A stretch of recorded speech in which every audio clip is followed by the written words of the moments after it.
Bueno, hemos comenzado la grabación en nuestro encuentro de hoy en tertulia sobre filosofía de la ciencia.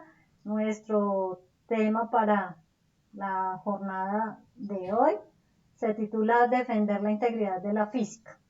Este es un texto que ha sido traducido por Luis Francisco y que en su original el autor o los autores Ellis George y Sil Joy del año 2014 y la revista es Método Científico, Defensa de la Integridad de la Física.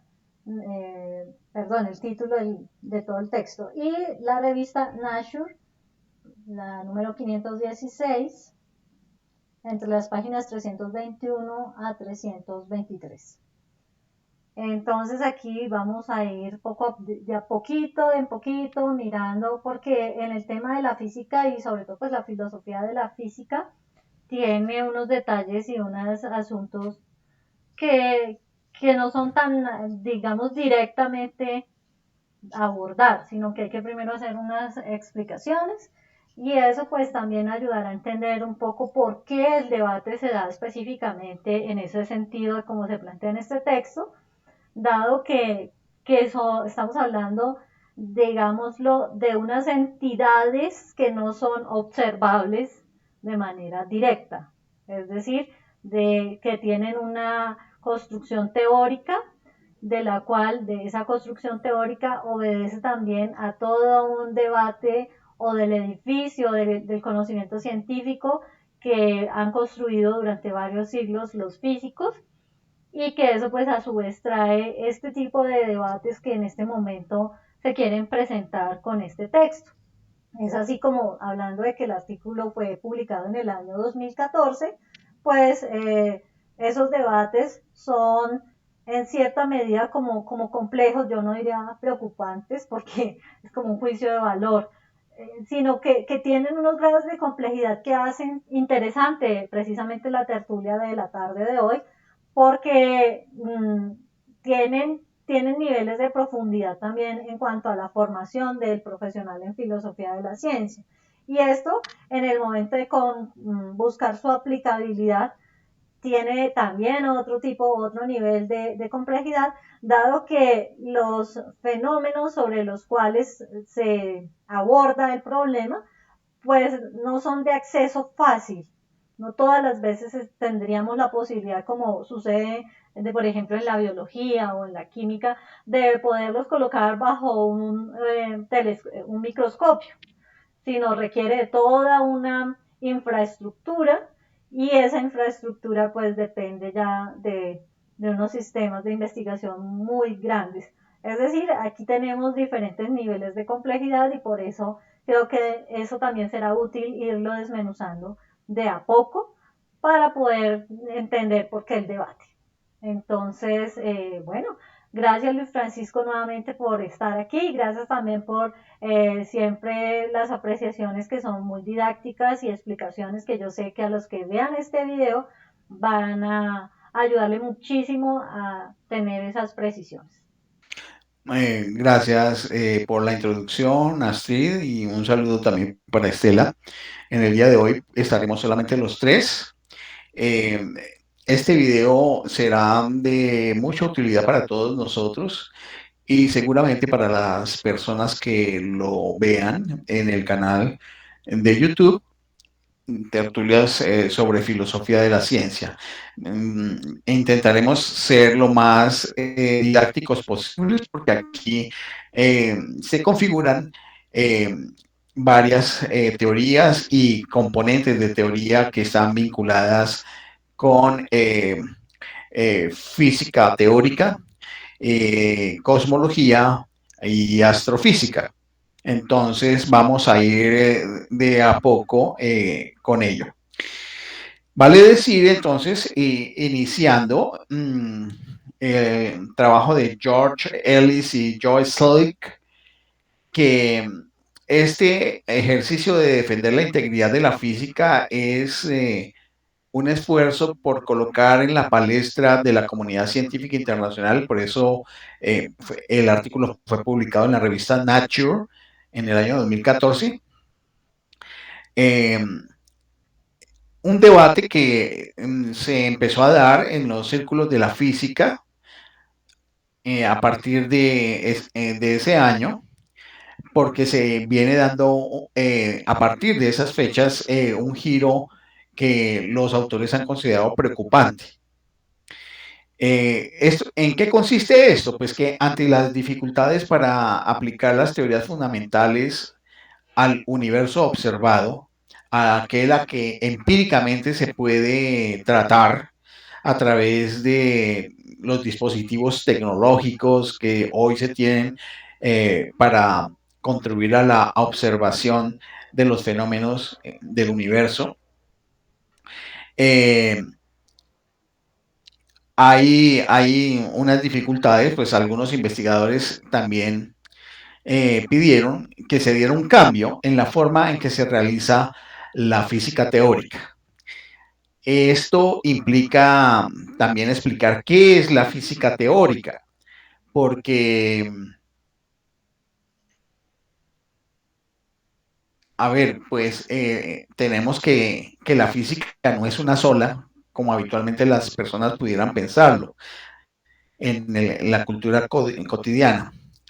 Hay física teórica y física experimental. Entonces, la física teórica es la rama de la física que elabora teorías y modelos usando el lenguaje matemático. O sea que su herramienta fundamental es la alta matemática.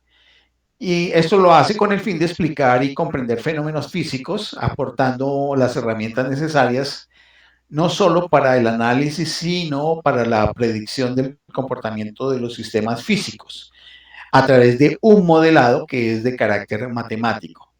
El objetivo de la física teórica es comprender el universo elaborando modelos matemáticos y conceptuales de la realidad física que se utilizan para racionalizar, explicar y predecir los fenómenos de la naturaleza, planteando una teoría física de la realidad. Como se dan cuenta, estos caracteres de la física teórica se pueden relacionar también con la cosmología. Hay unas líneas ahí difusas entre la una y la otra. Ahora, hay que contrastarlo con la física experimental. La física experimental es el conjunto de disciplinas y subdisciplinas de la física que están relacionadas con la observación de fenómenos físicos y con los experimentos. Los experimentos consisten en procesos sistemáticos para poder poner a prueba una determinada hipótesis. Sus métodos son variables, desde la observación y los experimentos simples y otros que son de tipo más complejo. Entonces, la física experimental agrupa todas las disciplinas de la física relacionadas con la adquisición de datos. Y los métodos de adquisición de datos y el diseño y realización de experimentos se dan en laboratorios o en grandes estructuras de infraestructuras que permiten poder trabajar sobre componentes de la materia, la energía, el espacio, el tiempo, componentes de la naturaleza. Entonces, observamos que hay una distinción tanto entre la física teórica de la física experimental. El problema que estamos aquí planteando es, según los autores, es que hay unas dificultades con la física teórica, no con la experimental. ¿Y por qué? Porque los investigadores de física teórica han pedido un cambio en la forma en que se realice esta física. Comenzaron a argumentar, básicamente, que si una teoría es lo suficientemente elegante y explicativa, no necesita ser probada experimentalmente. Pero con ello se rompe con una tradición filosófica y científica de definir el conocimiento científico a partir de la prueba empírica. Y en ese sentido, pues los autores no están de acuerdo. Se apoyan en el argumento que hizo Popper en su momento de que una teoría científica necesariamente debe ser contrastable para que sea catalogada de científica. Así, en la contrastación, los resultados resulten diciendo que la teoría es falsa, pero en ese caso la teoría tiene un carácter científico, que no tiene suficiente consistencia para explicar los fenómenos, es otra cosa. Entonces, los principales defensores de la elegancia como elemento suficiente para considerar válida una teoría, que básicamente son físicos teóricos, ante todo son algunos de los teóricos de la física de cuerdas. ¿Qué es la física de cuerdas? Entonces, la física de cuerdas es una teoría física que hace parte de la física cuántica. Y aquí vamos entonces también a dar esa explicación. A ver, la teoría de cuerdas o física de cuerdas es un conjunto de hipótesis científicas y modelos fundamentales de física teórica que asumen que las partículas subatómicas, es decir, aquellas que componen la estructura del átomo, donde sabemos que hay unos electrones, hay unos protones, hay unos neutrones, y a su vez estos están compuestos de otro tipo de partículas más pequeñas, que son las llamadas subpartículas. En realidad, estas partículas que son aparentemente puntuales, según los físicos teóricos, realmente son estados vibracionales. Y son los estados vibracionales de un objeto que se extiende en el espacio-tiempo, y esa extensión en el espacio-tiempo, que es como un movimiento, lo convierten en una especie de cuerda o filamento. Podemos imaginarlo de la siguiente manera. Ustedes pueden ver una canica, una esfera, una bolita de cristal, y la ven como un punto. Pero si ustedes mueven la caneca, le dan un golpecito, la canica o la bola tiene un desplazamiento en el espacio y en el tiempo. Ese desplazamiento ya deja de ser la bolita, sino que se convierte en una línea. Esta analogía que estoy haciendo, pasémosla al campo de las subpartículas y de las partículas atómicas, tanto las partículas básicas del electrón, neutrón, protón, como de las subpartículas de las cuales vamos a hablar un poco más tarde. Estas tienen movimiento, entonces esto significa que las partículas no son estáticas, sino que son dinámicas, tienen movimiento, y que por lo tanto uno no encuentra en el universo, experimentalmente hablando y teóricamente hablando también, que las partículas estén estáticas, sino que están en dinámica, y en dinámica entonces se conciben como filamentos o cuerdas. A eso se refiere la teoría de cuerdas. De acuerdo con esta teoría, entonces un electrón no sería un punto sin ninguna estructura interna, ni tampoco ninguna estructura de dimensión, sino que una cuerda minúscula en forma de lazo vibrando en el espacio-tiempo de más de 4 dimensiones. De hecho, sería el electrón. El planteamiento matemático de esta teoría no funciona a menos que el universo, por supuesto, se le conciba como que tiene 11 dimensiones. Aquí ya vamos viendo cómo se va complejizando la idea fundamental de lo que sería la teoría de cuerdas, para poder explicar lo que viene a continuación de la explicación de los autores del texto. Señalan que dado que la teoría de cuerdas es supuestamente el único modelo explicativo aceptado actualmente capaz de unificar las 4 fuerzas fundamentales que constituyen las teorías de la física, ellos consideran que debe contener algún nivel dice de verdad, nosotros diríamos de verosimilitud, a pesar de que se basa en dimensiones adicionales que pareciera ser que nunca podríamos observar, las llamadas otras 7 dimensiones, habida cuenta que dice que el universo estaría compuesto de 11 dimensiones. Pero ¿cuáles son esas cuatro fuerzas fundamentales? Entonces aquí tenemos que hablar de que hay unas interacciones que son la interacción nuclear fuerte, esa es una fuerza, la interacción débil, está la, la fuerza de gravedad y, y la electromagnética. Esas serían las que existen. Entonces, esas cuatro fuerzas se han tratado de articular en una sola gran teoría que las pueda explicar. Una teoría unificada, pero eso no se ha podido lograr. Y se han estado buscando modelos matemáticos para ello y no se ha podido lograr.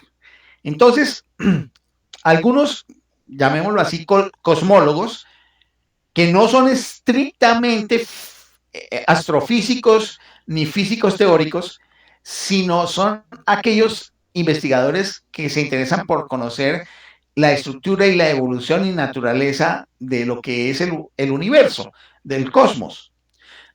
También están tratando de abandonar esta idea de la contrastación experimental de las grandes hipótesis que invocan dominios imperceptibles como la posibilidad de un multiverso caleidoscópico que comprende miriadas de universos, la versión de la realidad cuántica de los muchos mundos en las que las observaciones generan ramas paralelas de la realidad y conceptos del pre-Big Bang, que al final de cuentas estos conceptos del pre-Big Bang rozan con filosofías metafísicas y filosofías incluso de tipo teológico, porque se están refiriendo a la cosmogonía, el origen del universo. Entonces esto hace que sea supremamente complejo para seguir manteniéndolo dentro de los estándares de la práctica científica de la física y de la física teórica. Aquí es donde vemos, y esto vale la pena tenerlo en cuenta, para quienes están observando el video y para los colegas que están aquí, las colegas que están aquí, y es que hay un papel fundamental entre la física teórica y la física experimental. No pueden formularse teorías de la física teórica sin que tarde o temprano, desde el punto de vista de la física experimental, se puedan hacer experimentos prototipo que permitan poner a prueba las hipótesis lanzadas en la física experimental. Es posible que por problemas de dimensión, es decir, de la cantidad de materia o la forma tecnológica que tendrían que hacerse los experimentos, hoy por hoy no sea posible poder hacer cierto tipo de pruebas. Es cierto que la física teórica utiliza el mecanismo de los experimentos mentales, pero los experimentos mentales son ante todo experimentos de tipo lógico y matemático. Al final de cuentas, las teorías en la física requieren también de una contrastación experimental. Por lo pronto me detengo acá con el propósito de poder dialogar algunas cosas tanto con Astrid como con Estela. Entiendo que Estela había planteado algo en el chat. No sé si puedas ahí ayudar un poquito, Astrid. Pues bueno, no quiero mover esto, pero yo lo que alcancé a leer en lo que iba escribiendo Estela es más como un comentario de opinión, no de que ampliaran. Ya. Yo voy a mirar. ¿Sí? Dice, Bueno, dice Estela, yo creo que es abusar de que la generación espontánea se dio porque no habían microscopios. Entonces lo que pasa es que como no tenemos instrumentos aún, pues es posible que lo que dicen es verdad. No tanto que es verdad, sino que se considera como verdad. Digo del tipo de razonamiento, no de la generación espontánea. Entiendo la idea. Esto tiene que ver con algo que los autores también tratan, que es el asunto de los conocimientos como creencia. Y que sí, justamente este tipo de propuesta que se está estableciendo de asumir simplemente por la validez de una teoría en física teórica, por la belleza, armonía matemática que tiene una teoría, pondría en sospecha la credibilidad que pudiera generar la ciencia en general y, por supuesto, la ciencia empíricamente se vería, por lo menos, si no acabada, sí bastante deteriorada en ese sentido. Ahí me detengo. No sé qué comentarios podamos hacer ahí, Astrid, en este momento. Pues es pensando en que a pesar de que estamos hablando de un cuerpo, de una disciplina que es la física, se presenta que cada vez hay como un camino que se va abriendo cada vez más, y de la distancia que hay para hacer un diálogo entre los físicos teóricos y los físicos experimentales, que eso también es parte, digamos, como de lo que de alguna manera deja ver este artículo, y que uno pensaría en términos cotidianos que no, que la unidad que hay en esta visión científica, o esa unidad de trabajo que tendrían los dos ámbitos, llevaría a pensar de que definitivamente ahí los debates no son profundos, y este texto nos lo está mostrando definitivamente, y aunque se centra muy particularmente en los problemas que nos está planteando la física teórica, también es que esto es producto de las dificultades mismas que presenta lo que tú estás diciendo en cuanto a los diseños de los artefactos que se requieran para hacer eso. O sea, entonces, como varios niveles. Uno que tiene que ver con la visión filosófico-científica que juega allí entre los físicos experimentales y los físicos teóricos. Otra que tiene que ver con la instrumentación con la cual se trabaja y de la cual pues se requiere también cada vez como unos ciertos cuidados para poder buscar como la mayor, digamos, confiabilidad, para no hablar de verdad, sino de algo confiable. Y otro es en el tema aquí que específicamente nos va llevando el lector a ver la cosa un poco ya en como en un límite entre la misma situación de que se necesita o se requiere que la teoría científica llegue a mayor población, y que de una u otra manera la ciencia como tal o los equipos de trabajo de tipo científico pues se puedan poner de acuerdo para hacer un lenguaje con el cual podamos trabajar. Viéndolo en esa perspectiva, pues este ejercicio muestra que por esa intención de buscar que las construcciones de tipo teórico con los de tipo axiomático tengan una consistencia, tengan una integración entre sí, pues se generan este tipo de situaciones. Y es que si en un momento dado estamos buscando más bien que sean lo más, ¿qué se diría? Como dice el término aquí, lo más elegante, o sea, lo más presentable, por hablarlo en otros términos, y que finalmente se descuide otras situaciones que se nos están presentando aquí de por medio en cuanto a el trabajo científico. Por tratar de resolver una cosa ya de forma, se pierda la profundidad o la información de otros aspectos. Pues ahí, en ese sentido hay algo que es bueno aclarar y precisar. La tradición de la matemática como ciencia del pensamiento ha llevado históricamente a que los matemáticos encuentren formas, algoritmos, eh, pruebas matemáticas que tienen una organización, una simetría, una suficiencia y también una eficiencia en la manera de resolver los problemas matemáticos, que ha llevado a que algunos señalen que realmente hay muchos componentes dentro de la eh, matemática que son de tipo incluso estético, incluso poético, algunos incluso de tipo místico. Y este tipo de organización y desarrollo matemático que se ha considerado como elegancia o belleza matemática por los filósofos de la matemática, pues hombre, ha permeado también todo el campo de la física matemática o física teórica. Y por eso algunos de los físicos teóricos están planteando esto, Astrid y Estela, que estoy señalando que dice el artículo que estamos examinando. A eso se refiere.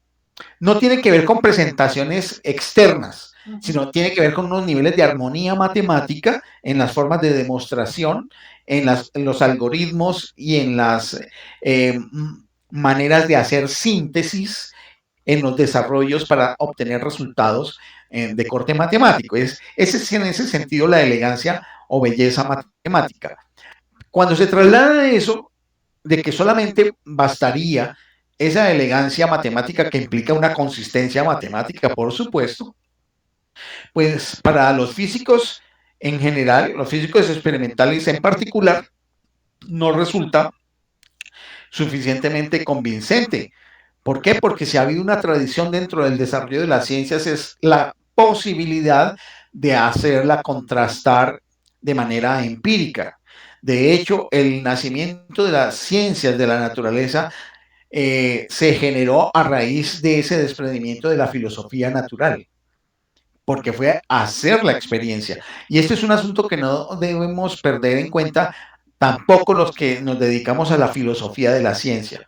Porque es que observen que esto que estamos hablando en este momento no solamente comporta el problema entre físicos teóricos y físicos experimentales, estamos ahí metiendo también a los astrofísicos, los físico-matemáticos, estamos metiendo en esa discusión también a los cosmólogos, a los dedicados a la cosmología, a los dedicados a la astrofísica. Y entonces, en ese sentido, hay que tomar unas líneas de demarcación, que los resultados que se obtengan, por ejemplo, en física teórica y en física experimental, puedan alimentar a los cosmólogos de acuerdo, que puedan a los que se dedican a las cosmogonías, que esto está ya más relacionado con asuntos de tipo metafísico y teológico incluso, o de filosofías generales, también, pero ya hay una distinción allí para el campo de la ciencia, porque es que en el campo de la ciencia la tradición ha sido que ha habido siempre una contrastación empírica que permite validar empíricamente los resultados y señalarlos como verosímiles o no verosímiles, para no hablar de algo que también cometen error estos científicos, porque estos científicos hablan de verdad. Ellos siguen con esas posturas del realismo ingenuo que los científicos habitualmente tienen por no tener formación filosófica. Y hablo de formación filosófico-científica. Entonces, en ese sentido, hablamos es más bien de verosimilitud. O de obtener una validez de corroboración o una verificabilidad empírica de la teoría. Podríamos hablar en esos términos y no hablar de verdad. Pero de todas maneras, sea cual sea estos términos que estoy utilizando, las teorías requieren, por tradición histórica, ser contrastables y no simplemente su enunciado sea considerado ya aceptado por la comunidad científica, sino que necesitan ser contrastadas porque en esa contrastación se puede, llamémoslo así, obtener su validez dentro de la comunidad científica y distinguirlas de lo que son las hipótesis filosóficas, que perfectamente pueden haber hipótesis filosóficas desde el punto de vista cosmológico, que después pueden alimentar la cosmología, teniendo en cuenta que la cosmología también es una ciencia, no una rama de la filosofía. Lo que pasa es que dentro de la filosofía puede haber un campo de cosmología, pero esa cosmología filosófica es distinta de la cosmología como ciencia. Creo que se van dando cuenta ustedes cómo es necesario hacer ciertas distinciones para no mezclar asuntos y temas. Y esto hace que sea un gran esfuerzo que se requiere. Bueno, me detengo ahí para no sé si hay otro comentario para ir avanzando. Cuando tú mencionas el tema de la contrastación, Sí, bueno, siempre es pensando como que si esto puede ayudar a ser más didáctico o más aclarador. correcto. Y es tomando esos criterios de los cuales alguna vez trabajábamos en el tema del modus tollens, el artículo que escribimos sobre los razonamientos del modus tollens, donde hay unos criterios que pueden ser útiles para entender cuando se dice que es una contrastación, a qué se refiere. Lo que sucede, el término contrastación tiene un significado específico, como Sí. tú muy bien lo estás señalando, que es en el proceso de la falsación de teorías de carácter popperiano en su versión del falsacionismo ingenuo. Sabemos bien que eso históricamente no se dio. Estamos hablando que si hay algo más cercano son las visiones historicistas en las cuales podríamos pensar en los programas de investigación, la metodología de los programas de investigación con el progreso o no progreso de un determinado programa, dicho por Lakatos. Pero el asunto es que sea en la visión de Lakatos o sea en la visión, por ejemplo, de Nancy Cartwright. Lo que pasa es que Kuhn estaría subsumido por el planteamiento de Lakatos, claro. Sí, sí, ahí estarían, no lo discute, sino que están ahí de acuerdo. Integrados, sí. Entonces, se requiere que haya siempre un trabajo de contrastación empírica, que puede ser de falsabilidad o puede ser de verificabilidad. Quienes defienden la falsabilidad sabemos que son aquellos que defienden los modelos hipotético-deductivos, en donde de las teorías generales y universales se derivan los enunciados hasta llegar a los enunciados sobre los hechos, que se ponen en contraste con los resultados o los datos que puedan dar los experimentos o las observaciones sistemáticas. Pero aquí vamos viendo también que los autores pues no tienen esa formación en filosofía de la ciencia, entonces por eso es que hablan de verdad, y aquí nosotros hablaríamos más bien de corroboración o contrastación positiva o verificación positiva de teorías que sean vigentes a través de la contrastación empírica. Sería básicamente eso. Sí, claro, pero porque es muy propio de los que participan de la investigación en la física a niveles de, ya como lo que veíamos de Ian Hacking, ¿vale? Si ellos se mantienen en ese criterio de verdad, porque para ellos no hay esa distinción en cuanto al lenguaje, no hacen esa diferenciación tan específica que tú estás haciendo, y eso también genera pues una confusión en el momento de quien lee y no conoce estos debates. Sí, sí, estás en lo cierto y se hace difícil. Por eso este esfuerzo que estamos haciendo. Bien, los autores continúan señalando que como hay unas, dentro de la física de cuerdas y dentro de algunas hipótesis cosmológicas,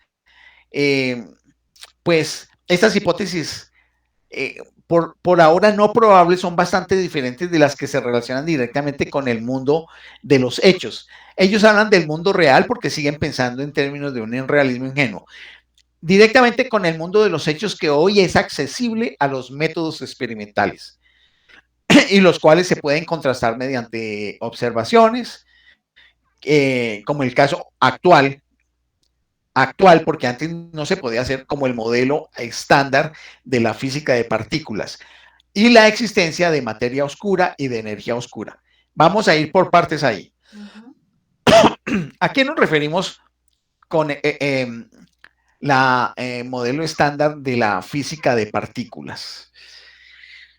A ver, aquí tengo que apoyarme indudablemente pues en especialistas que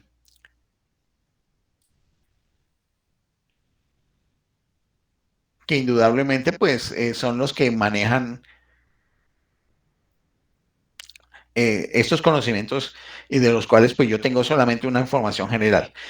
Bueno, el modelo estándar de la física de partículas es una teoría que hace parte de la física cuántica y específicamente de un subcampo que se llama teoría cuántica de campos.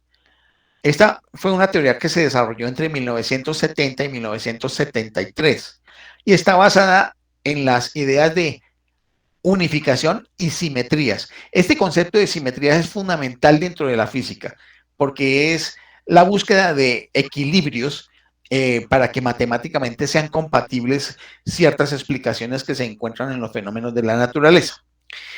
Este conjunto de ideas de unificación y de simetría describen la estructura fundamental de la materia y el vacío, considerando las partículas elementales como entidades irreductibles, cuyo movimiento está regido por 4 interacciones fundamentales.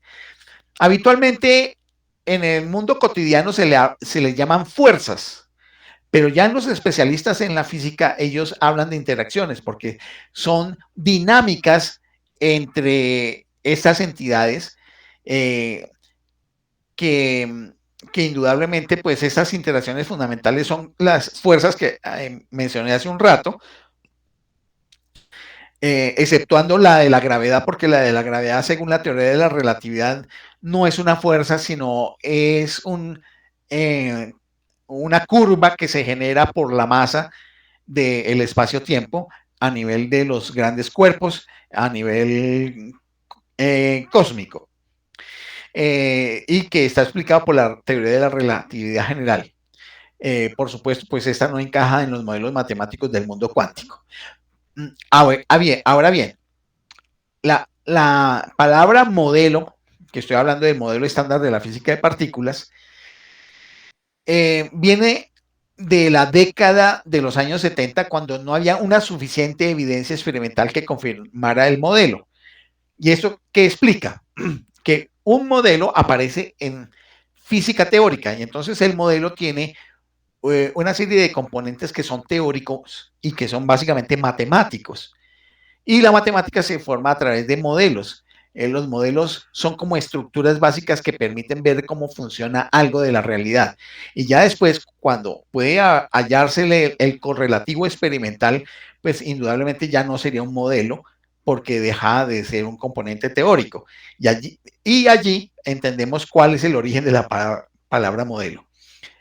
Ahora bien, originalmente el modelo, ya sabemos que no es hoy por hoy no es modelo, sino que es una realidad de un conjunto de interacciones de la física de partículas. Está compuesto por partículas conocidas como los quarks, esas son unos, los leptones son otros, y estos tienen unos comportamientos que generan 3 generaciones de materia, que son conocidas también como los fermiones, y a su vez tenemos otras generaciones que son los portadores de fuerza, que son los llamados bosones. Y claro, allí hay una inmensa cantidad de nombres, que aquí voy a señalar algunos que se les han dado. Son nombres muy particulares por algunas características que tienen estas subpartículas. Uno se llama up, que significa hacia arriba, otro charm, que creo que está relacionado con deleite, otro que se llama top, hay uno que se llama glon, está down, que hacia abajo, strange, bottom, el electrón, está el muón, la subpartícula tau, el electrón neutrino, el muón neutrino, el tau neutrino, que son estas mismas partículas pero con otras características que hace que tengan un comportamiento identificable como independiente de la original. Tenemos el bosón Z, el bosón W, y el último que se ha podido contrastar empíricamente, que estaba ya en el modelo, el de Higgs, el bosón de Higgs. Aquí estoy hablando de las fundamentales. Entiendo que hay otras subpartículas, pero aquí no las tengo a mano como para poderlas señalar. Este modelo de partículas es una teoría cuántica de campos que les dije que se desarrolló entre el año 70 y 73. Hasta el momento, casi todas las pruebas experimentales de las fuerzas electrodébil, fuerte, que tiene que ver con la fuerza interna del átomo, de las interacciones entre las subpartículas del átomo, la que tiene que ver con la relación entre átomo y átomo para formar moléculas, que esas son esas fuerzas fundamentales y que tienen un carácter electromagnético, es, se han comportado dentro de ese modelo estándar de acuerdo con las predicciones que la teoría había dicho. Sin embargo, este modelo estándar no alcanza a ser una teoría completa de las interacciones fundamentales debido a varias cuestiones que todavía no están resueltas. Eso implica unas insuficiencias de este modelo estándar. Una de las primeras dificultades a superar para este modelo ha sido la falta de evidencias científicas en varios tipos de pruebas. Sin embargo, el 4 de julio del año 2012, pues los físicos, ustedes lo recuerdan, anunciaron el hallazgo del bosón compatible con las características descritas que corresponde al llamado bosón de Higgs, que lo había hecho Peter Higgs y en cuyo honor se bautizó la partícula. El hecho de ser localizado en dos detectores distintos, así como su fiabilidad, es decir, grado de certeza de la evidencia que dejó, el rastro que dejó, hace que muy probablemente este escollo del modelo estándar se vaya superando. Ahora, hay otros problemas, que es el problema del número de constantes físicas fundamentales. El modelo tiene un total de 19 parámetros arbitrarios cuyos valores se eligen para que las predicciones se ajusten a los resultados experimentales. Eso es un poco es arbitrario realmente. ¿Por qué las interacciones se dan como simetrías en determinados grupos donde se ajustan las distintas partículas? Otra pregunta, eso es muy arbitrario. ¿Por qué hay 3 generaciones de quarks y de leptones? ¿Por qué no hay hadrones con carga fraccionaria?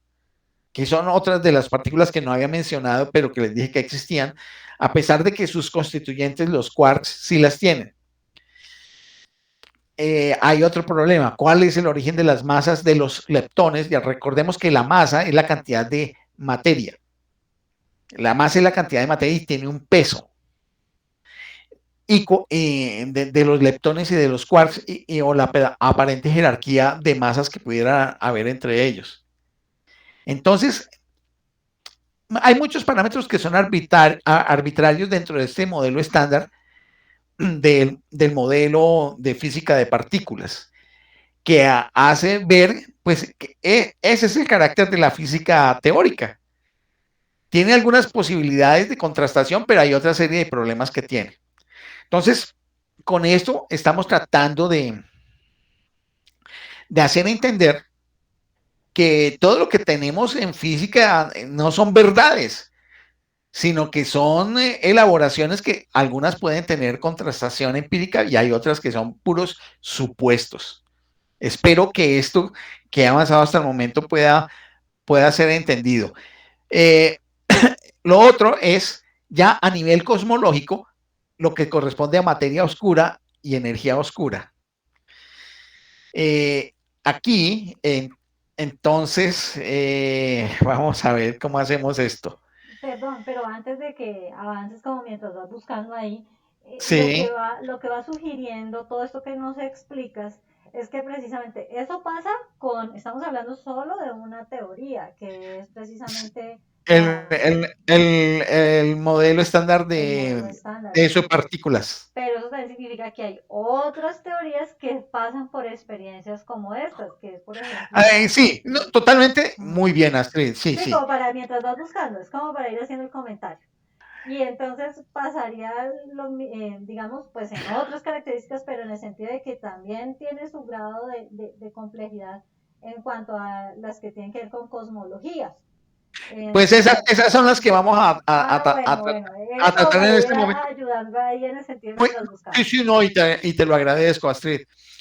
En términos ya entonces de la cosmología, relacionada también de todas maneras con estas teorías de cuerdas y el modelo estándar de partículas, subpartículas, en astrofísica y en cosmología física, que son dos ciencias que tienen sus características propias y que se relacionan con la astrofísica y la física teórica y experimental, se denomina materia oscura a un tipo de materia que se estima corresponde aproximadamente al 95% de la materia del universo y que no es energía oscura, no es materia bariónica, es decir, materia ordinaria, ni materia de neutrinos.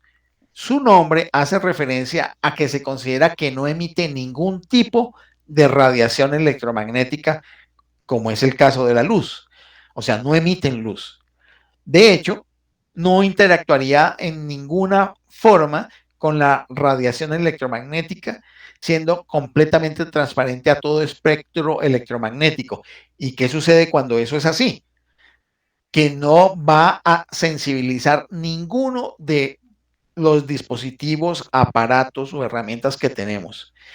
Pero en los cálculos que se han hecho a través de la astrofísica teórica y la cosmología física teórica, junto con la física teórica que ya hemos mencionado, hay algo que muestra que debe existir algo que no permite que podamos tener, digamos, como evidencia de toda la materia y energía existente, en este caso de la materia, lo cual ha hecho que en astrofísica y cosmología se denomine a eso que se desconoce como materia oscura, por darle un nombre, pero no sabemos si es materia o no es materia.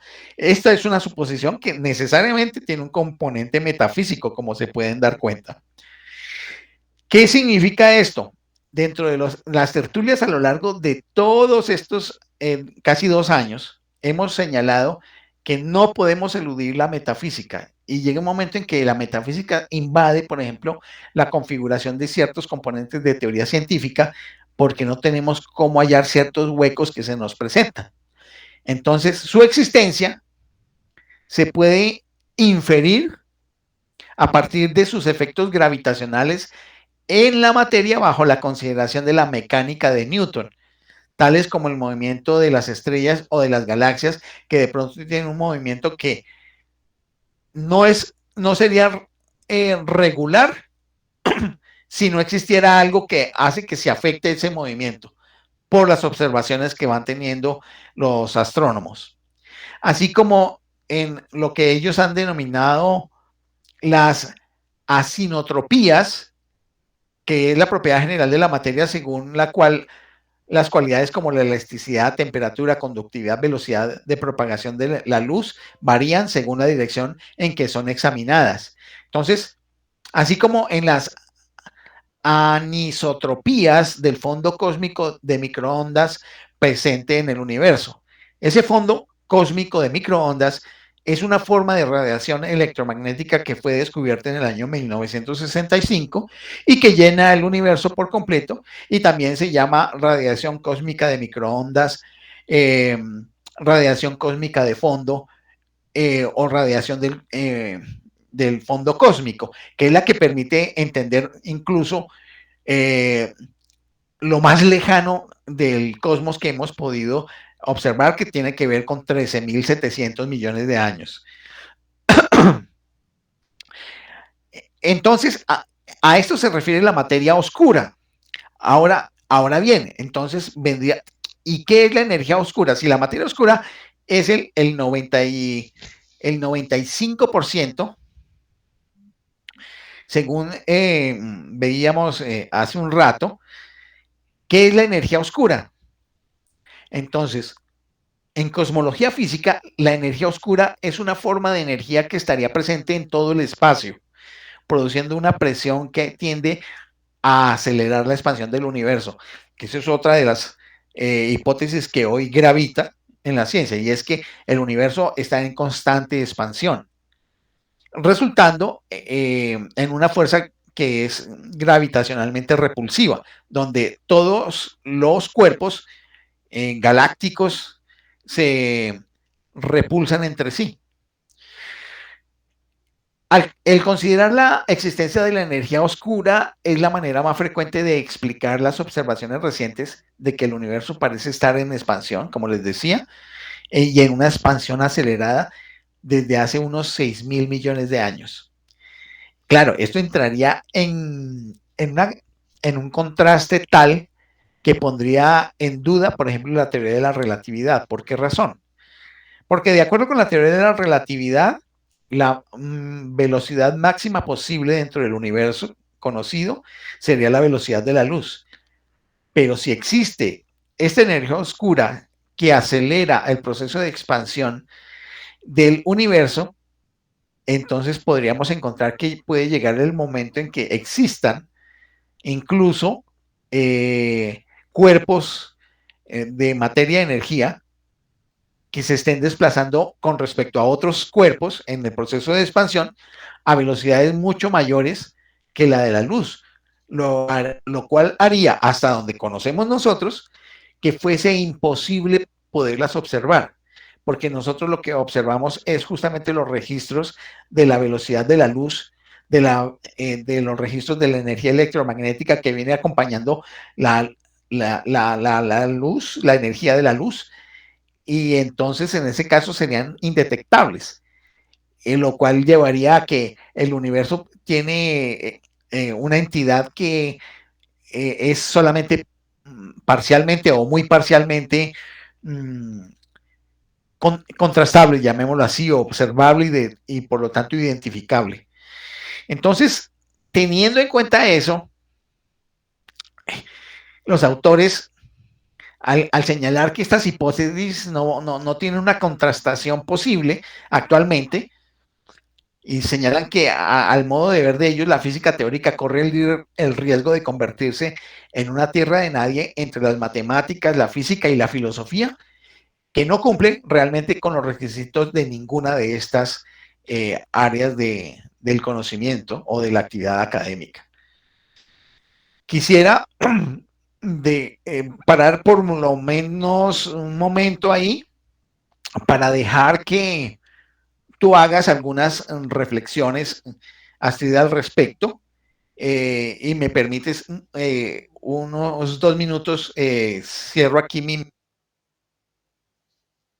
¿Se te fue el sonido? que cierro un momentito el micrófono y la Ah, cámara y bueno, en 2 minutos perfecto. y ya.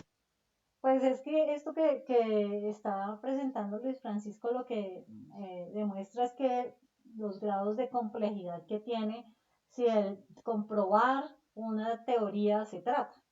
Y entonces aquí entra otra categoría o otro término sobre el cual habría que hacer un debate y es a qué se puede considerar como comprobable. ¿Qué criterios nos podría dar el mundo de la ciencia, en este caso el campo de la filosofía de la ciencia, para decir que una teoría ha sido comprobada? Entonces ya antes habíamos hablado, bueno, de la verificación, de la falsabilidad, ahora estamos entrando al tema de la comprobabilidad. Si de una u otra manera, por un lado está también todas las producciones literarias que se generan en las publicaciones de las revistas, y en las publicaciones de las revistas también vemos que ahí internamente se van dando unos debates entre los teóricos. Por el otro lado está, por ejemplo, los resultados que se obtienen de las observaciones y que esos resultados son los que son publicables.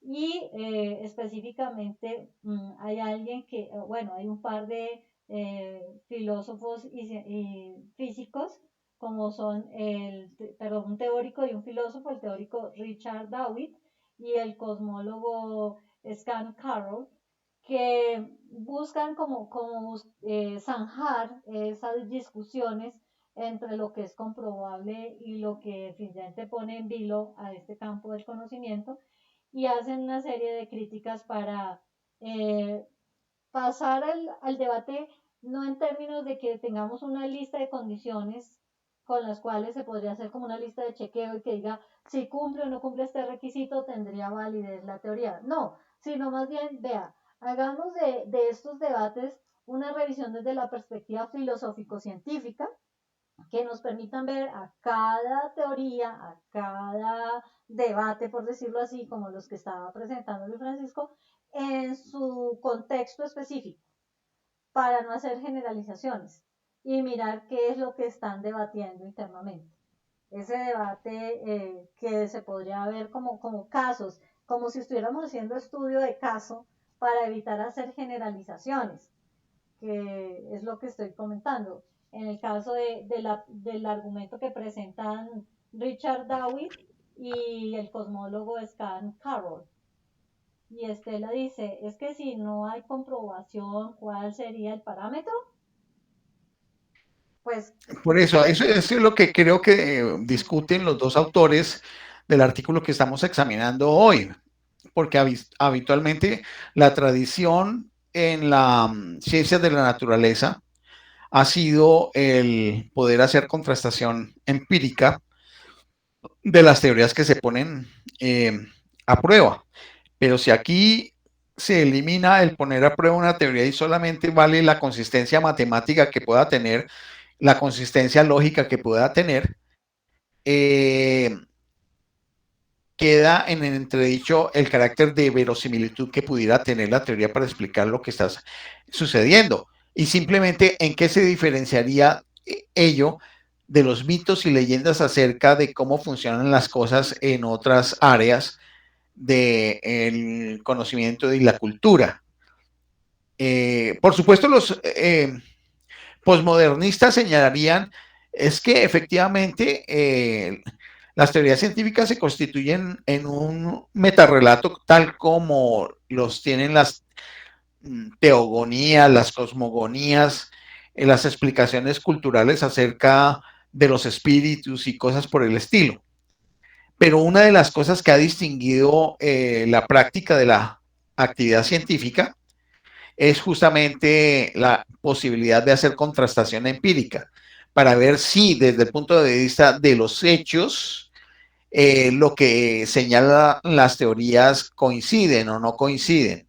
Y en esa medida, pues, indudablemente se pone en crisis una ciencia como la física en su campo teórico, si no se van a contrastar las teorías. Además que eso sería también un golpe fatal para la física experimental, porque eso le estaría diciendo a la física experimental, ustedes dejen de hacer lo que hacen, porque aquí de ahora en adelante solamente vamos a validar como tales las teorías que son matemáticamente consistentes, bellas, armoniosas y equilibradas. Y eso se convierte como un acto de fe, indudablemente, en términos de acto de fe científica. Pero justamente si hay algo que tiene la actividad científica es el hecho de que sea crítica, racional y experimentalmente. Entonces, pues ahí se da esa situación, ¿no?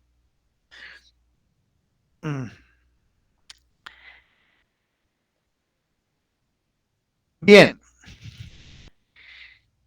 en el caso de la teoría de cuerdas, los autores señalan que la teoría de cuerdas, pues es una propuesta que, como ya se señaló, elaborada como unas cuerdas minúsculas que obedecen es al desplazamiento de unos puntos de masa, energía. La teoría de membranas son extensiones de dimensiones superiores, entonces las membranas van mucho más que allá que las cuerdas. La teoría de las membranas, que es otra teoría de la física cuántica, es el cubrimiento de áreas en las cuales se desplazan las partículas. Entonces ya no es simplemente una línea, sino que es una superficie sobre la cual pueden ser unas membranas muy complejas, habida cuenta de los movimientos que pudieran tener las partículas. Según esas teorías, las dimensiones superiores que señalan que son 11 estarían tan apretadas que son demasiado pequeñas para observarlas a energías accesibles a través de colisiones en cualquier detector de partículas que pudiera existir en un futuro y que pudieran ser practicables. Entonces, pues ellos consideran que algunos de los aspectos de la teoría de cuerdas se pueden probar experimentalmente en principio. Por ejemplo, una simetría hipotética entre los fermiones y los bosones, de los cuales ya hablamos, que hacen parte del modelo estándar de partículas, que es fundamental para la teoría de cuerdas, y la supersimetría, que predice que cada tipo de partícula tiene un socio que aún no se ha visto. El gran colisionador de hadrones del CERN en Suiza y Francia, que es el Laboratorio de Física de Partículas de Europa cerca de Ginebra, aún no ha detectado esos socios de la supersimetría que señala la teoría, lo que limita el rango de energías en las que podría existir la llamada supersimetría. Si estos supuestos socios continúan eludiendo la detección, es posible que nunca sepamos si existen y es posible que sean meros fantasmas o entelequias inventadas por los físicos teóricos. Y ese es, si se dan cuenta, entonces ese es otro de los asuntos, que uno puede inventar diseños teóricos de una gran elegancia y puede ser que no correspondan a nada que tenga que ver con la realidad del mundo físico natural. Entonces, esto hace que sea pues muy difícil poder aceptar, muy difícil que sea aceptable simplemente la validación de una teoría por su elegancia matemática. El punto es que todo esto está llevando a que la sociedad civil, la comunidad general, al plantear este tipo de posibilidades, pierda aún más credibilidad en lo que es la práctica científica, en lo que es el carácter de la ciencia y su validez y su seriedad. Esto tiene que ver también con un acto de fe, entonces la gente le pierde confianza. Y esta pérdida de confianza, pues hombre, genera también unas consecuencias que no son de lo más deseables para la actividad científica, porque recordemos que mucho de la actividad científica tiene fondos públicos. Por supuesto, tiene muchas también fondos privados, pero los fondos públicos puede hacer que la ciudadanía de los distintos países dicen, no, aquí estamos botando la plata y perdiendo el tiempo. Entonces, eso no tiene sentido. Sobre todo si se encuentra que muchos experimentos que han demostrado que muchas teorías que eran hermosas y simples están equivocadas, como el caso de la teoría del estado estacionario en la cosmología, donde no estaba contemplada la idea del universo en expansión. Hasta la teoría unificada de la física de partículas, que fue la que intentó pues hacer que se unieran una sola teoría, la fuerza débil, la fuerza fuerte, el electromagnetismo y gravedad.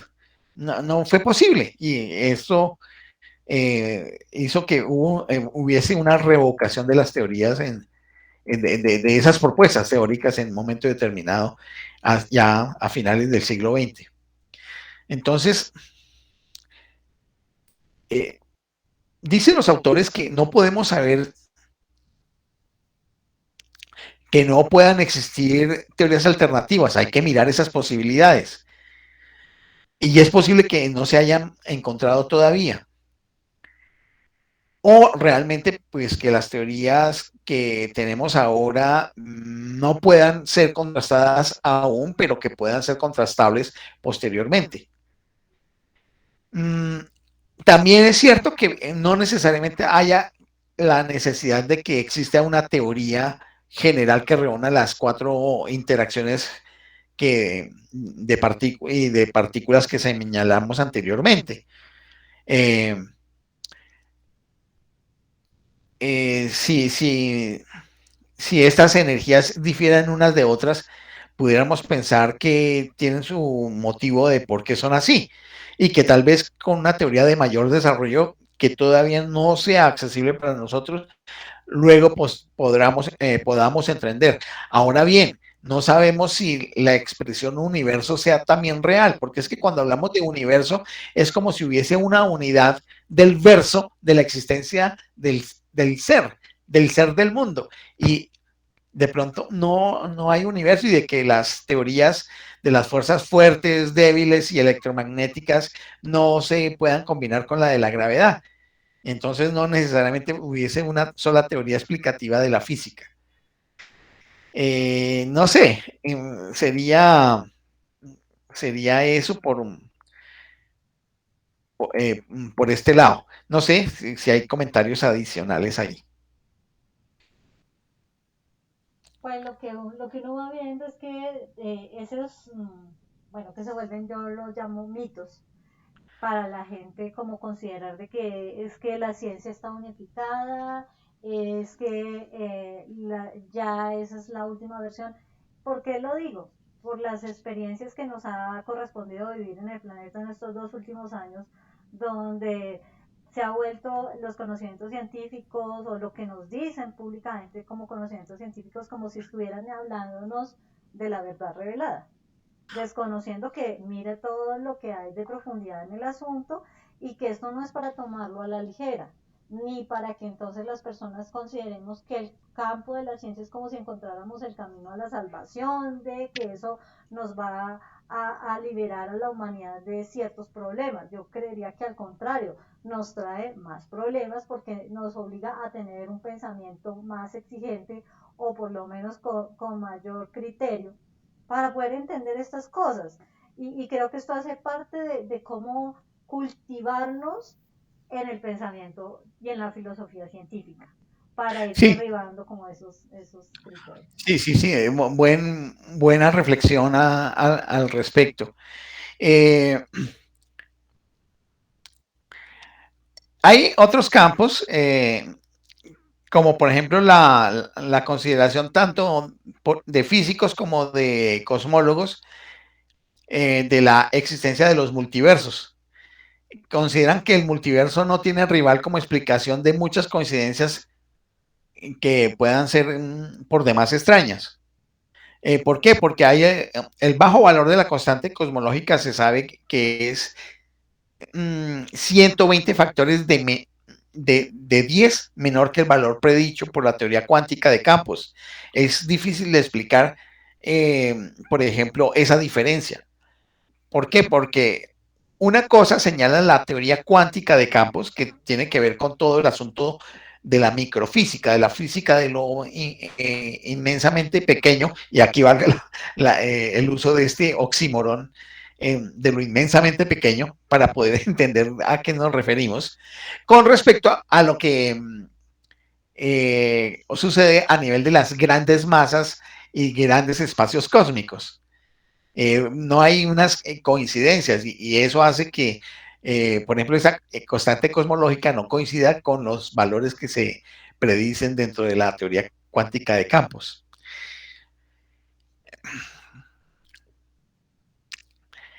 Bien,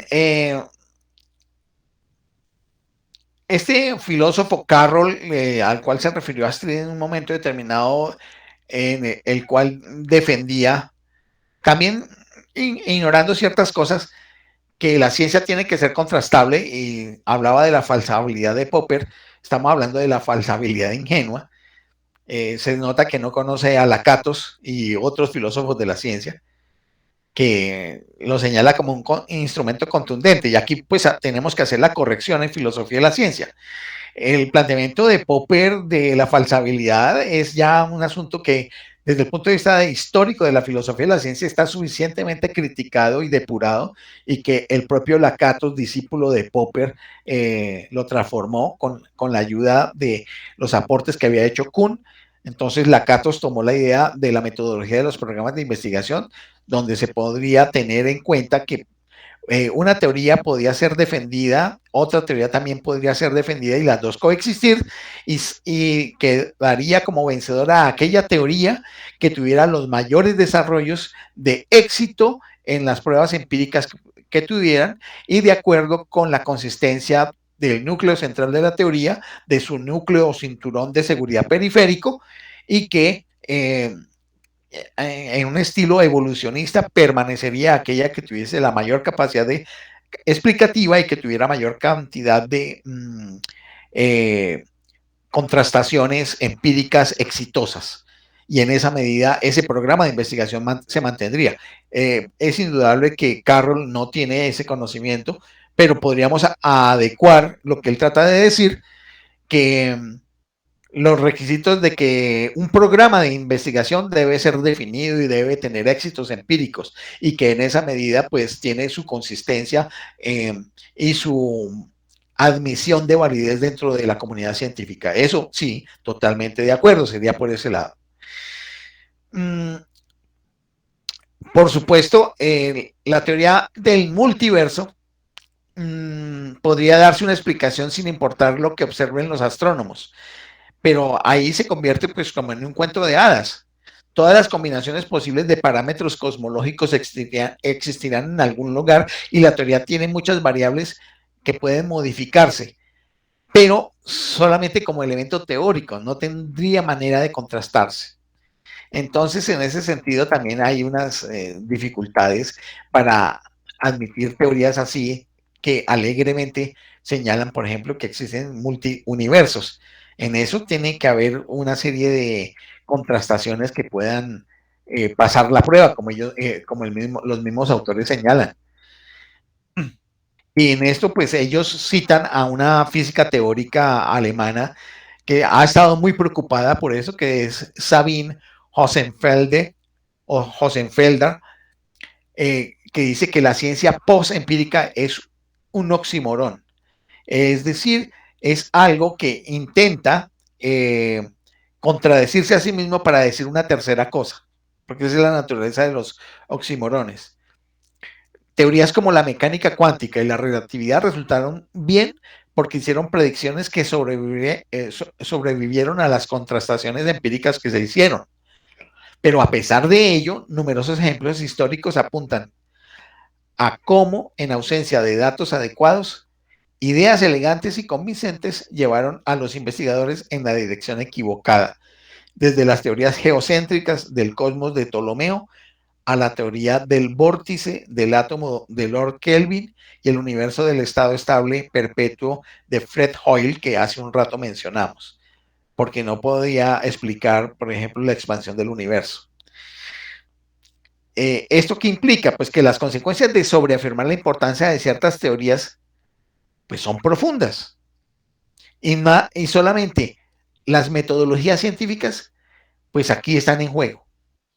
Afirmar que una teoría es tan buena que su existencia suplanta la necesidad de los datos y las pruebas, dicen los autores que en su opinión corre el riesgo de engañar a los estudiantes y al público en cuanto a cómo se debe hacer la ciencia y podría abrir la puerta para que los pseudocientíficos afirmen que sus ideas cumplen los requisitos similares. Entonces, ¿qué se puede hacer al respecto? Entonces, aquí ellos plantean que los físicos, los filósofos y otros científicos deberían elaborar una nueva narrativa para las metodologías científicas que puedan abordar el alcance, para este caso, de la física moderna, la física teórica. En opinión de ellos, la cuestión se reduce a aclarar una pregunta. ¿Qué evidencia observacional, contrastación empírica, experimental, potencial existe que pueda persuadirlo a que la teoría sea correcta o incorrecta y llevarlo a abandonarla o a mantenerla?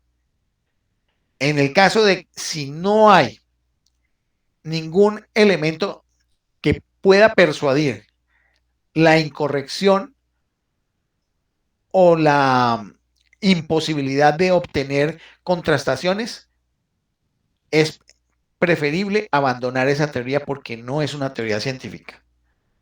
Porque en ese sentido sí, Popper inicialmente tiene la razón. Una teoría tiene un carácter científico en la medida en que sea contrastable, sea a través de un programa de investigación o lo que sea, siguiendo a la Catos, pero tiene que ser contrastable. En este caso, pues se requiere plantear en términos filosóficos formales qué se debería hacer. Y pareciera ser que se debe convocar a una conferencia para dar los primeros pasos dentro de la comunidad de los físicos teóricos para ponerle coto a este problema que se originó en el año 2014. No sé si sucedió, pero después se han publicado libros, incluso la física Hosenfelder publicó un libro que por acá tengo, ahora se los muestro, eh, donde señala pues, que se deben participar personas de ambos lados del debate sobre la probabilidad de las teorías sin contrastación empírica o con elegancia matemática.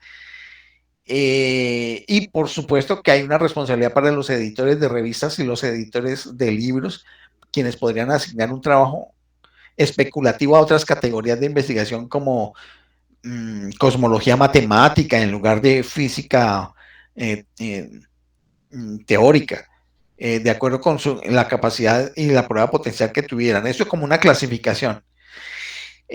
Indudablemente, pues esto lleva a múltiples dificultades y problemas porque esto también tiene una connotación de intereses económicos, ustedes lo saben bien, por las razones de lo que es la publicación de conocimientos científicos y conocimientos que puedan ser limitantes con la ciencia. Eso a su vez relacionado con todo lo que los gremios de la ciencia, de los distintos científicos puedan pensar, porque también allí hay intereses, si no geoestratégicos, sí de éxito y vanidad de, de los colegas que también pues ponen en entredicho este tipo de cosas que estamos señalando acá. No sé, hasta ahí se me ocurre poder hablar sobre esto, ¿no? No sé qué puedan decir ustedes o comentar. Pues los impactos sociales que tiene a través de las publicaciones, de esto que estás hablando de las ediciones, porque definitivamente cuando se hacen todos estos ejercicios de arbitraje para la publicación, ¿cuál entonces es el criterio? No es que esté de manera inadecuada, inapropiada el planteamiento de lo que se quiere dar allí, no son problemas de tipo, digamos, de fundamentación teórica, sino ya son problemas muy específicos de orden disciplinar, sobre todo en un campo como la física, que sobre todo en los últimos 100 años se ha constituido como en el eje de la producción de conocimiento científico y que alimenta a las demás, como la del centro. Y si esos debates se dan ahí, en la que es como lo que es de alguna manera la ciencia dura, o por darle algún nombre, imagínense, pues entonces qué podemos pensar los demás o cómo podemos trabajar los demás. Y el riesgo de llevar esto a un extremo del relativismo, porque para eso también entonces se prestan estos argumentos y en ese relativismo entonces, como lo que de alguna manera estaban mencionando, situaciones o argumentos de las contrapartes como las teologías de tipo doctrinal o las posturas más que buscan rescatar el pensamiento originario, tendrían que valerse y ponerse como que todas en un mismo nivel al momento de hacer una discusión, porque no habría un parámetro. No estamos diciendo entonces cuál sería el parámetro para decir el grado de cientificidad, de comprobación o de pero no, de que le debe veracidad o le dé confiabilidad a un conocimiento científico. Y aquí es donde entra el riesgo de el impacto en lo social para el caso de cómo trabajar ese conocimiento científico que les permita decir, bueno, es que estos son los criterios y si cumple con esos criterios entraría en un canon de aceptabilidad. Pero esto muestra que al contrario, tiene más complicaciones y esas complicaciones, ¿quién le pone, como se dice, el cascabel al gato? ¿Quién le pone el límite? Y no la vemos. Yo sí veo que es básicamente mantener lo que la tradición científica ha hecho, y es que toda teoría necesariamente tenga que ser traducible en términos de contrastación empírica, necesariamente. Es ahí. No es nada más. Que puedan haber múltiples tipos de conocimiento es admisible, sobre todo si se espera tener una sociedad abierta, cosa pues que dudo mucho, pero que, digamos, admitámoslo, dentro de ese canon de lo deseable, perfecto, que hayan muchos tipos de conocimientos.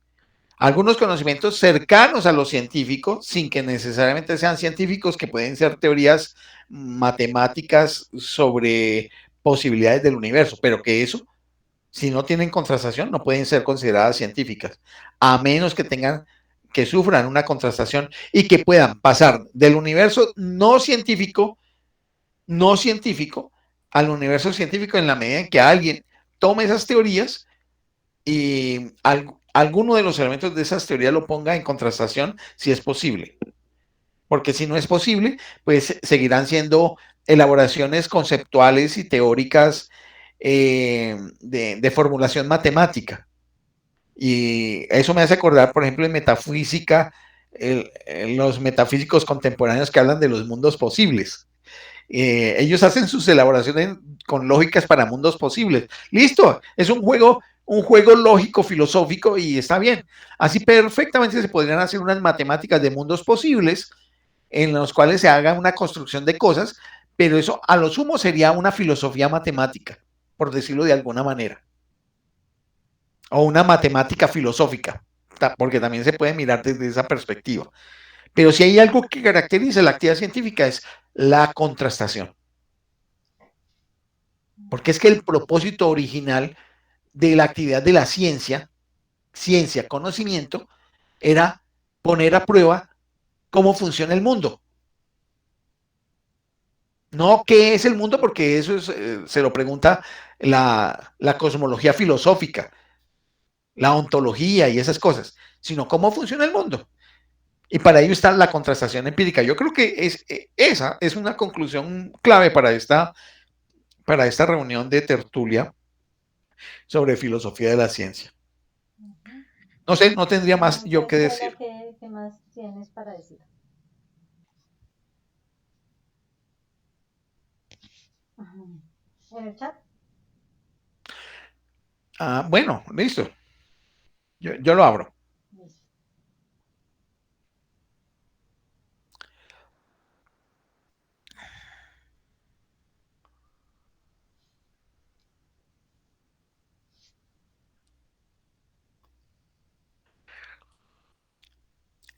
Dice Estela varias cosas acá. Dice, me imagino que es la base de Pablo Salum, no sé quién sea, de su postulado de organizaciones coercitivas en su ley antisectas.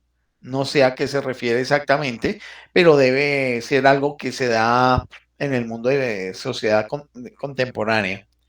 Es que plantea que mucho de los coaching se basan en eso, en la no comprobabilidad de la ciencia que venden y se convierten en estafa. Bueno, listo.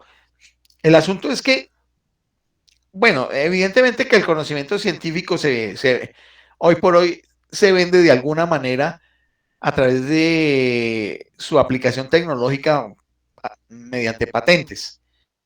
Lo que sí es una teoría matemática, no se vende por sí misma la teoría, sino que se vende su publicación, que es una manera de vender. Pero entiendo básicamente eso que está señalando. Sí, sí. El asunto es que, aunque puede ser parecido o análogo, en este caso no sería tanto eso, sino el efecto de credibilidad general sobre cómo funciona el mundo para la sociedad. Y la sociedad desde los organismos de poder de los estados, las corporaciones y el ciudadano común. Ahí yo veo. Y por eso es que la contrastación empírica de teorías es un trabajo ineludible y que no se puede abandonar. Y que en ese sentido, la física teórica requerirá siempre de la participación de la física experimental. Para este caso de la física, ¿no? Bueno, otro de los puntos es que vemos que en estos debates los científicos que escriben sobre este tipo de temas, al no tener una suficiente formación filosófico-científica, también ellos caen en sus propios errores. Aquí vimos que también hay unas ideas dentro del texto de realismo ingenuo de parte de estos físicos. En el libro de, voy a mostrarlo acá, vamos a ver si está.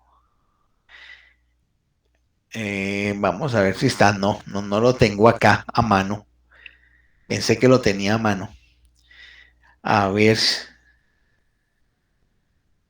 a ver si aquí sí se me sale. Si me sale el libro. Veremos para poderlo compartir con ustedes.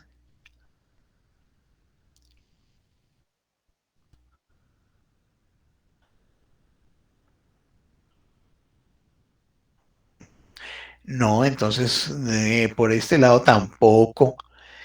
Miremoslo de otra manera a ver si es posible. eh,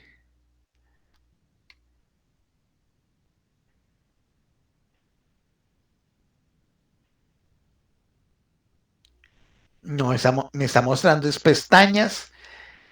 No, lamentablemente no veo cómo. A ver, por este otro lado. Eh,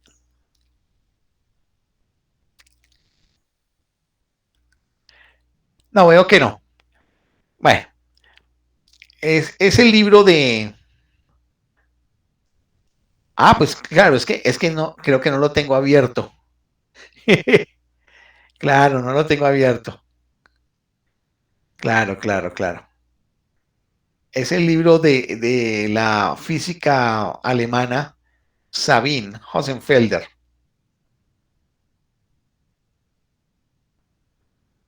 Acá está.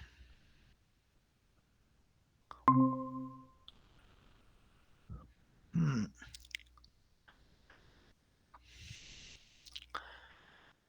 A raíz de lo que hemos discutido hoy, apareció este libro. Espero que estén viendo la carátula, ¿sí? Perfecto. Entonces aquí la autora, que es una física que ha trabajado en el centro de hadrones de Suiza,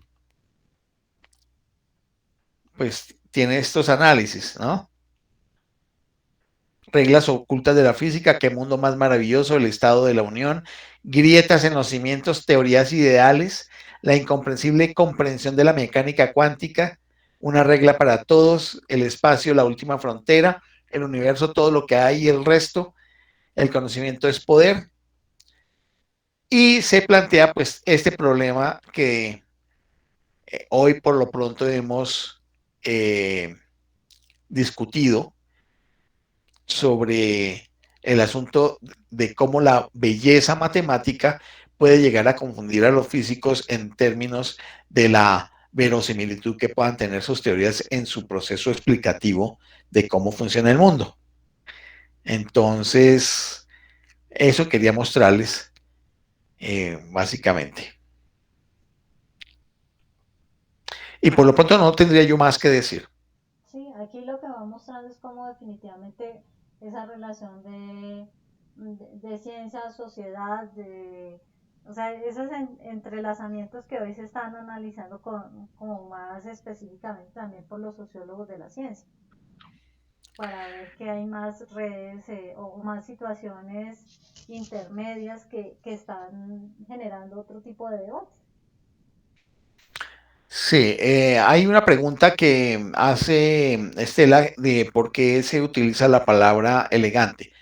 Al inicio de la tertulia de hoy expliqué que la expresión belleza y elegancia se originó en la historia de los matemáticos puros que encontraron que cierto tipo de demostraciones, pruebas de orden matemático tenían una consistencia, una secuencia ordenada, simétrica, que hacían ver de manera elegante o hermosa la elaboración matemática para llegar a una conclusión o una demostración matemática, y que a eso lo llamaron belleza matemática o elegancia matemática, que incluso algunos podían señalar que tenían incluso una forma de poesía matemática.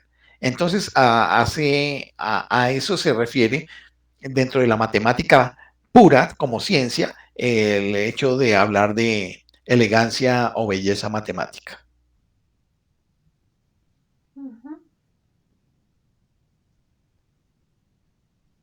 Es solamente sobre eso, lo que se refiere a elegancia o belleza matemática.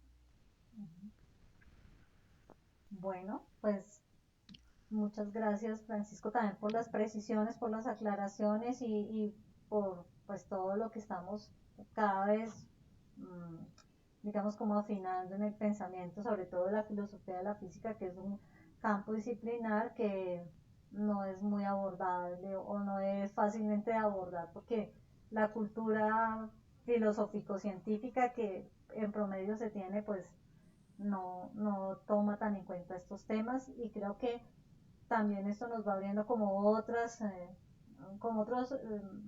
caminos o perspectivas para ver problemas que muy claramente nos muestra la filosofía de la física, que de una u otra manera tocan con otros campos, de manera directa, indirecta, pero que definitivamente aquí se nos presentan de una manera como más contundente.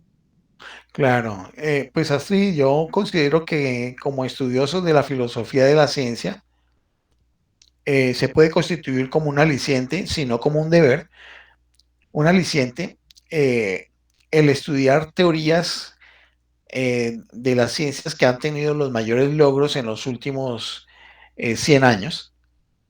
Y podríamos también mirar ciertas teorías de la química, de la física, las teorías de la biología, que de alguna manera pues intentamos abordar también.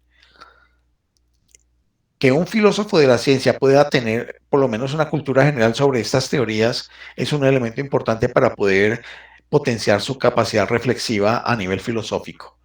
Y, y si estamos tratando con cualquier otra ciencia y el filósofo de la ciencia no es especialista, por lo pronto sí puede hacerle una mirada general a una determinada teoría científica con el propósito de que se familiarice y con eh, ese acercamiento pueda tener mayor capacidad para hacer las reflexiones que sean pertinentes desde el punto de vista filosófico-científico. Es lo que yo veo y que recomendaría sinceramente. Ujú. Aquí hay un asunto particular que yo encontré y es un conjunto de teorías en la física que hacen parte de esta discusión que corresponde bueno, las teorías que están propuestas por lo general en la física, pero que no han sido probadas y son estas. Conjuntos causales, energía oscura o constante cosmológica. Bueno, de eso, esa la mencionamos. Esa la mencionamos. Agujero de gusano. Esa no. Esa no. Teoría de la gran unificación. Esa sí la Esa no. mencionamos. Gravedad cuántica de bucles. Esa no la mencionamos. Teoría M. Esa era de las membranas. Esa. Teoría de cuerdas, sí se mencionó. La supersimetría. Mencionamos, pero no dijimos Dijimos que a qué se refería. teoría del todo. Sí, esa la mencionamos, la de la reunión de las cuatro fuerzas. Y la teoría de supercuerdas. Esos son el conjunto de teorías en física Sí. Ah, que hacen parte de esa, y que son específicamente en física teórica. sí, correcto. Gracias, Astrid. Sí, eh, eh, como nos damos cuenta, la mayor parte de ellas no tienen contrastación empírica y siguen estando en el formato de propuesta teórica, Mm, pero no no sabemos todavía el se grado confirma. de verosimilitud que puedan tener. Exacto. Listo, Sí, me dejamos parecía que ahí. eso era importante porque lo ayuda a uno como a delimitar. Claro, claro. No, muchas gracias, Astrid, y muchas gracias, Estela. Y espero que quienes vean el video puedan tener una visión más clara sobre esos problemas que también enfrenta la ciencia de la física en el campo de lo teórico. Bueno, muchas gracias a ustedes. Voy a dar entonces por terminada la grabación para que nos quede bien el video.